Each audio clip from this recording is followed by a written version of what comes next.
நாடாளுமன்ற எம்பிக்களின் எண்ணிக்கை வரும் காலங்களில் அதிகரிக்கும் என பிரதமர் மோடி கூறியிருக்கும் நிலையில் மக்கள் தொகை அடிப்படையில் மக்களவைத் தொகுதிகள் மறுசீரமைக்கப்பட்டால் தமிழ்நாட்டிற்கு பாதகம் ஏற்படும் என திமுக, அதிமுக உள்ளிட்ட கட்சிகள் கருத்து தெரிவித்துள்ளன. சர்வாதிகாரத்தை கையில் எடுக்கக்கூடிய ஒரு நிலை இப்பொழுது ஏற்பட்டிருக்கிறது. தென்னிந்திய மாநிலங்களில் பெரிய மசோதாக்களை நிறைவேற்றுவதற்குரிய அந்த வாக்கு வங்கி குறைந்து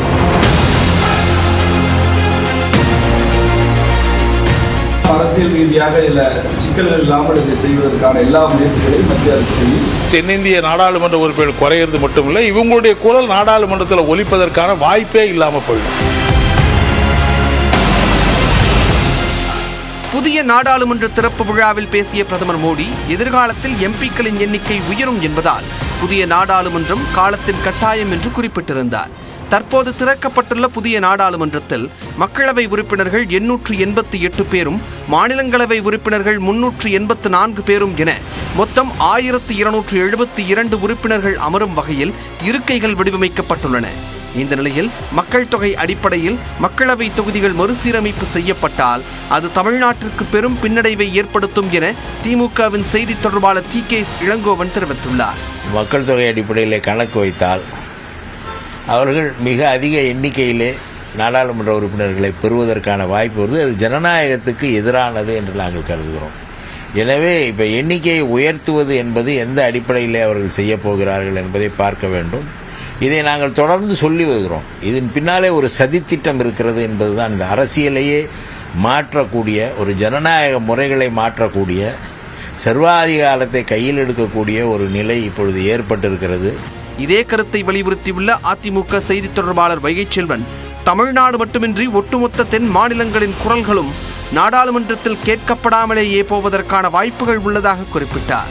ஒரு மசோதா வருகிறது என்று சொன்னால் வாக்கெடுப்பு அதிக எண்ணிக்கையில் யார் வாக்களிக்கிறார்களோ அவர்களுக்குத்தானே அந்த மசோதா வெற்றி பெறும்.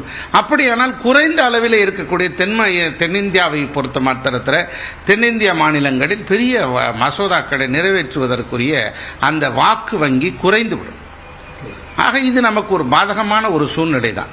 ஆனால் மக்கள் தொகை அடிப்படையில் மக்களவை தொகுதிகளை மறுசீரமைப்பது காலத்தின் கட்டாயம் என்று தெரிவித்துள்ள பாஜக மாநில பொதுச் செயலாளர், கருத்தொற்றுமை அடிப்படையில் இது பற்றி மத்திய அரசு முடிவெடுக்கும் என்று விளக்கமளித்தார்.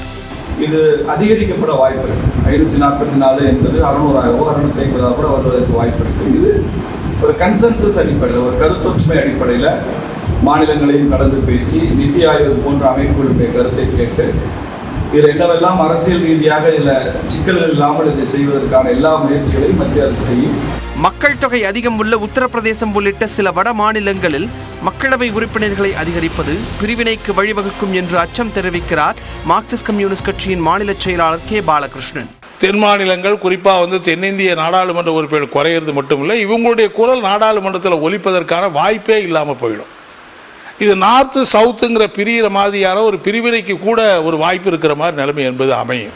மக்கள் தொகை அடிப்படையில் எம்பிக்களின் எண்ணிக்கையை உயர்த்த வேண்டியது காலத்தின் கட்டாயம் என்றாலும் மக்கள் தொகையை வெற்றிகரமாக கட்டுப்படுத்திய தமிழ்நாடு போன்ற மாநிலங்கள் இதனால் பாதிக்கப்படக்கூடாது என்று கூறுகிறார் பத்திரிகையாளர் ராமகிருஷ்ணன். மக்கள் தொகை பெருக்கம் செய்யாத மாநிலங்கள் பாதிக்கின்ற வகையில் மறுசீரமைப்பு அமையக்கூடாது என்பது மட்டும் நாம் தெளிவாக கூற வேண்டியிருக்கிறது.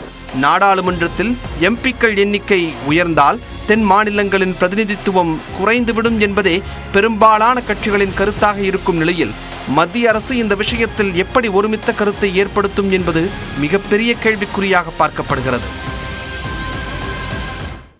நாடாளுமன்றத்தில் செங்கோல் வைக்கப்பட்டதை திருக்குறளுடன் ஒப்பிட்டு காங்கிரஸ் மூத்த தலைவர் ப. சிதம்பரம் ட்விட்டரில் விமர்சித்துள்ளார். 2023ஆம் ஆண்டிற்கு தேவையான பாடத்தை திருவள்ளுவர் அன்றே சொல்லி இருக்கிறார் என சிதம்பரம் குறிப்பிட்டுள்ளார். அரசனுக்கு தேவையான 4 குணங்களில் ஒன்று செங்கோல் என்றும் மற்ற 3 குணங்கள் கொடை, இரக்கம், ஏழை எளிய மக்களை காத்தல் என தெரிவித்துள்ளார். மணிப்பூரில் கலவரம் வெடித்து 3 வாரங்கள் ஓடிவிட்டதாகவும் 75 பேர் உயிரிழந்தும் பிரதமர் கலவரங்களை பற்றி ஒரு வார்த்தை கூறவில்லை எனவும் குற்றஞ்சாட்டியுள்ளார். பிரதமரின் கரங்களில் உவமையான செங்கோல் இருக்கிறது என்று யாராவது அவருக்கு நினைவுபடுத்த வேண்டுமோ எனவும் ப. சிதம்பரம் கேள்வி எழுப்பியுள்ளார்.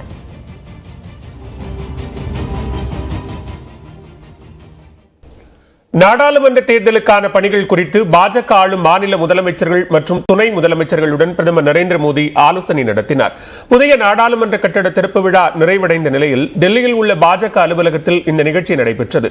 புதிய நாடாளுமன்ற கட்டடம் குறித்து பிரதமர் எடுத்துரைத்தார். அடுத்த ஆண்டுக்கான நாடாளுமன்ற தேர்தலை எதிர்கொள்வதற்கான பணிகள் குறித்து ஆலோசனை நடத்தப்பட்டது. மேலும் தங்களது மாநிலங்களில் மேற்கொள்ளப்படும் திட்டங்கள் குறித்து முதலமைச்சர்கள் எடுத்துரைத்தனர். பாஜக ஆளும் மாநிலங்களில் அதிக அளவிலான மக்களை சந்திப்பதற்காக என்னென்ன நிகழ்ச்சிகள் நடத்தலாம் என்பது குறித்து விவாதிக்கப்பட்டது. அதேபோன்று பாஜக ஆட்சியில் இல்லாத மாநிலங்களில் தங்களது நிலையை வலுப்படுத்த மேற்கொள்ள வேண்டிய நடவடிக்கைகள் குறித்தும் ஆலோசனை நடத்தப்பட்டதாக கூறப்படுகிறது. நாளை முதல் ஒரு மாத காலத்திற்கு மக்கள் சந்திப்பு நிகழ்ச்சிகளை நடத்த முடிவு செய்யப்பட்டுள்ளதாக தகவல்கள் தெரிவிக்கின்றன. இந்த கூட்டத்தில் பாஜக தலைவர் JP நட்டா, மத்திய அமைச்சர்கள் அமித்ஷா, ராஜ்நாத் சிங், பாஜக ஆளும் மாநிலங்களின் முதலமைச்சர்கள் மற்றும் துணை முதலமைச்சர்கள் கலந்து கொண்டனர்.